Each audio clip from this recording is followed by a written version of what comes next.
in case you're new here, this is the series where I attempt to read every single Jacqueline Wilson book that I possibly can. If you would like to see any of my earlier books that I read, including Tracy Beaker, then please do look at my channel. There is a playlist and you can look through there and it will have all of the previous books. We're going to get straight into it because I'm about to read The Suitcase Kid. This is one that I do remember reading from my youth.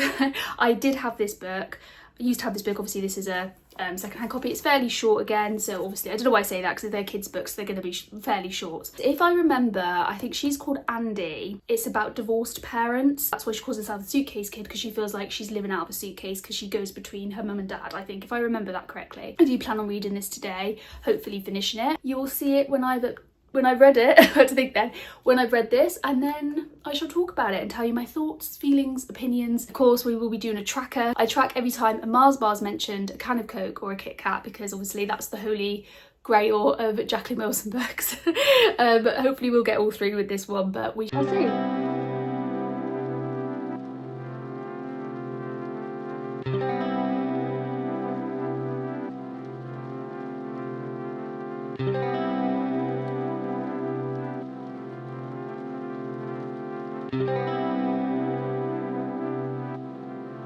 I have finished The Suitcase Kid, so I will just tell you a very brief synopsis on what this is about, spoiler free, although I don't know really if you can class these books as spoiler free, but anyway, I'll do that as best as I can, and then I shall tell you my opinions, my rating, my thoughts, all the rest of it. So for those of you that don't know or just need reminded, this is about a girl called Andy and her parents are divorced. They used to live in a really nice little cottage called Mulberry Cottage. It sounds really quaint and cute, and she had a really happy time there. She had no other siblings. That was their only daughter, only child from that marriage, and then they got divorced and she spends one weekend with her dad and then she spends one weekend with her mum. There's a lot of changes from going to that very kind of small cute little setup to then having, and it's not just one step sibling, by the way, it's like I think she has about twins on the dad's side, and then I think there's 3 kids on the other, and she has to share a room with, I think, both of them, if that makes sense. So when she goes to her mum and her dad, she doesn't have her own room anymore. She has to share with her step siblings. As you can imagine, Andy is very kind of upset about all this, and a lot of the adults, a lot of the people in her life, including her own friends, are very kind of like not very understanding or even empathetic and think that she just needs to get over it. People do have a point in the book. They keep saying to Andy, like, you know, this happens all the time, unfortunately. In fairness to Andy, that's a big change, you know, from going, she's about 10 years old, I think, from going, like I said, to having very kind of a very small circle,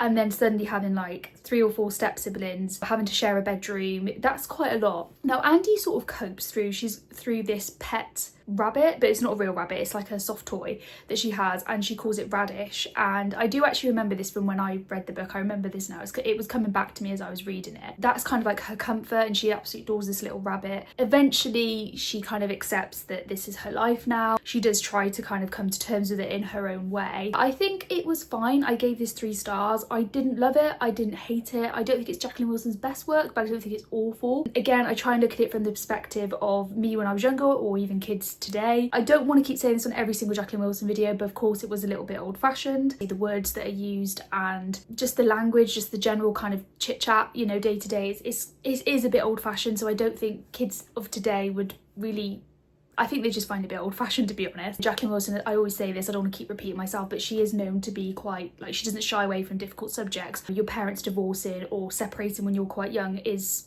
a trauma. It can be quite traumatic for most children. I feel like it was explored well. My parents never divorced or separated. They probably should have, but they never did when I was growing up. I couldn't relate to this growing up. Even now, I struggle to really relate to it, although I do relate to her parents. When they do get together, they are quite I don't know, we're quite hostile towards each other, and they often argue in front of Andy still, even though they're separated, like when they have to go pick her up from the other's house. And actually, I wouldn't even say they're hostile, they're downright kind of actually almost abusive to each other. I mean, they're shouting, they're rowing, they're calling each other's partners names.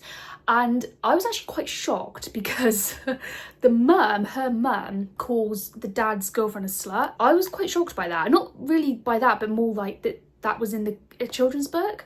I was quite shocked that they would include that. I don't know, you tell me, but I just feel like that's a bit much. This could just be me, and you know, if you're someone who your parents divorced when you were quite young or separated, you know, whether they're married or not, it's irrelevant. If that's happened to you when you were young, you tell me, because obviously I don't really have that experience as such.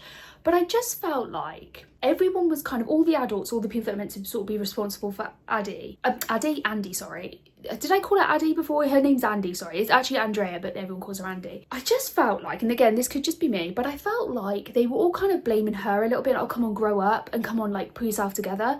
When actually, in fairness to Andy, apart from moaning occasionally, which she did do, which, okay, I think that's pretty normal reaction, and occasionally she would play up a little bit, which again, I think is pretty normal standard reaction from a kid. It wasn't anything, I don't think, too extreme, other than occasionally she did skip school, which, okay, yeah, that's not good.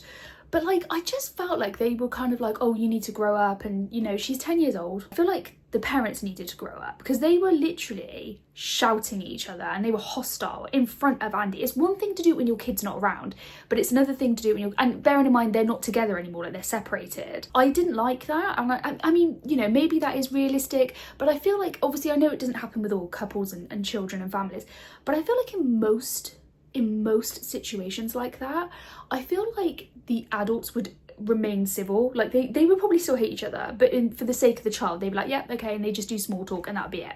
I don't know, guys, you tell me. It depends, I guess, how messy the divorce is. It never really tells us explicitly, but from what I could gather, it seemed almost quite an amicable divorce, or I think it was a divorce because they were married, but it seems, because it seems to me that they just both met different partners. I think I got the impression that one of them may have sort of cheated, I'm not sure, but they both had their own lives, so there wasn't really any need for them to carry on arguing because they moved on.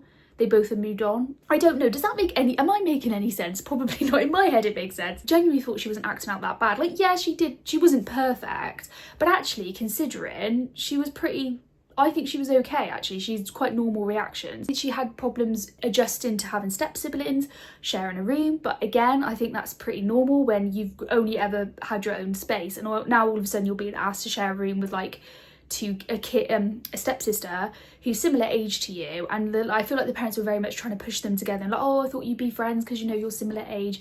And I'm sure everyone has had this with their parents, or whoever, you know, brought you up as a child. Your parents or whoever would push you and someone similar of age to you, whether it's the same age, year older, year younger, just because they were a girl or a boy or whoever you are, right? And they just thought, oh, you'll get along, you're same age. It's like, no, sometimes you can be very different kids. I don't know if Andy was necessarily the problem. Don't get me wrong, she did act up occasionally. She wasn't perfect, she wasn't a little angel, but I don't know if she was really the one we should have been pointing the finger at so much. We only had one mention of a can of Coke. My one tab, oh, can you see that? It's there, I swear. You probably can't see it. There it is. No Kit Kats and no Mars bar. Oh, there was a thing the author did where each chapter was a letter. So it went from A to Z, and it was like A for Andy. I think I noticed the author did take some liberties, and she did say in her author's note at the beginning that she was struggling to find stuff. So like X was Christmas, like Xmas, you know.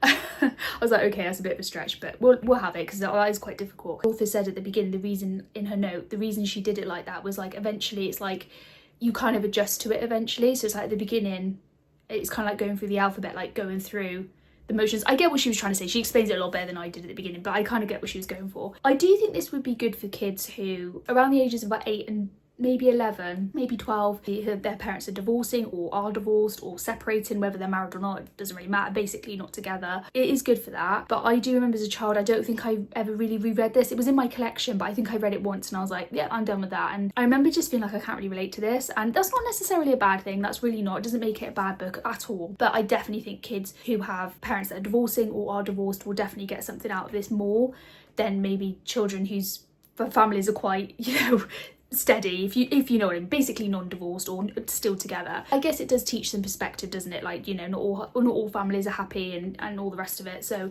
there is that to it as well. It wasn't too serious, there was some light-hearted moments, so it wasn't too heavy. When was this released? Are we still in the 90s at this point? I think we are. I think it's 92. Yeah, 92. So still in the 90s at this point. It will be more interesting to see in the newer books and I said this before, like whether the language changes slightly. Something tells me probably not. Also, something I just remembered, it's just come back to me. I don't think this is a spoiler as such, but again, feel free to skip ahead if you think it is. I'll try not to spoil it. Towards the end, she becomes quite friendly with an elderly couple. That's all I'm going to say. I'm not going to say how because it might be a bit of a spoiler, but she becomes quite good friends with this elderly couple. She doesn't really know them well, she doesn't know them actually, and her parents have met them briefly. After school each day, or nearly every day after school, she hangs out with them and like goes to their house, and like it's all harmless. I couldn't help in the back of my head thinking like, I don't know if something like that would be done today, because you know, with like safety of children and all the rest of it. And part of me was kind of like, again, like her parents are kind of shit. Like you don't know these people. Like they seemed lovely, and to be fair, obviously they were lovely to her, but that's a big risk. You don't know these people. She's got some awareness about her, but I don't know, man. I just think if I was a parent, I don't know if I'd feel comfortable. At least in the first few visits, I would have to like sit in with them. Do you know what I mean? Maybe the world has turned me too cynical and harsh. I don't know, but I just thought her parents don't seem great. Personally, I think. I mean, no parent is perfect. That's fair enough. I don't know. There were some things that I found were quite questionable that they were saying and doing. So especially that, I felt like, oh, you're quite happy with her just to go after school nearly every other day and hang around with these elderly couple who you know barely anything about. They did meet them, so I suppose there is that. Maybe if you are going to let your kid read this, then tell them that stranger danger and all that. I don't know. I'm not sure what the next book in the collection is. I have no idea. I actually don't know. I never know, so hey ho, it's a surprise for us both. If you could, I would really like it if you could please leave me a like and or a comment. It really helps my channel, so please do that. If you're not sure what to leave in the comment, then you can just leave an emoji. I'd really appreciate that because it really helps my channel out. And if you're not already, please do consider subscribing to my channel if you would like to, because I'd like to have you here, because like I said, I'm trying to do this, but I also do talk about other stuff. I do book reviews. Yeah, it's a good time. We have a good time. So join me, join us. Anyway, I always feel awkward signing out. So that's it. And I shall see you as always in the next video.